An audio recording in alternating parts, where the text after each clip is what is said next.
பாட்டுக்கு ரொம்ப வீம்பா அப்பா சாப்பிட கூப்பிட்டேன். காலைல சுட்ட இட்லி தான் இருக்குது. என்ன பண்ண போற? யோசிப்போம். ஹலோ வீவர்ஸ், மீதமான இட்லியை வச்சு எப்படி இட்லி உப்புமா பண்ணுறதுன்னு நம்ம சூரியவம்ச படத்துலேயே நம்ம தேவயானி மேடம் பண்ணி காமிச்சிட்டாங்க.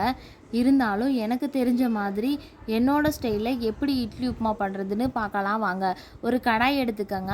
அதில் 3 கரண்டி எண்ணெய், 1 ஸ்பூன் கடுகு, 1 ஸ்பூன் உளுந்தப்பருப்பு, 1 ஸ்பூன் கடலைப்பருப்பு, 1/2 ஸ்பூன் சீரகம், 1/2 ஸ்பூன் சோம்பு, 1 கப்பு கருவேப்பிலை, 2 மீடியம் சைஸ் பெரிய வெங்காயம், இதெல்லாம் நல்லா போட்டு தாளித்து வெங்காயம் வதங்குற அளவு வதக்கணும். 1 மீடியம் சைஸ் தக்காளி, இதெல்லாம் போட்டு நல்லா வதங்கணும். நல்லா வதங்கினதுக்கப்புறம் 1 ஸ்பூன் தனி மிளகாத்தூள், 1 ஸ்பூன் கறி மசாலா தூள், இதெல்லாம் போட்டு மசாலா வாடை போகிற அளவு நல்லா வதக்கணும்.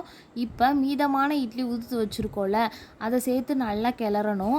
அந்த இட்லி உதுத்து வச்சதில் நல்லா மசாலா மிக்ஸ் ஆகணும். அந்த அளவுக்கு வதக்குனதுக்கப்புறம் உப்பு தேவைக்கேற்ற மாதிரி போட்டு கொத்தமல்லி தழையை தூவி இறக்குனா சூடான சுவையான உப்புமா ரெடி.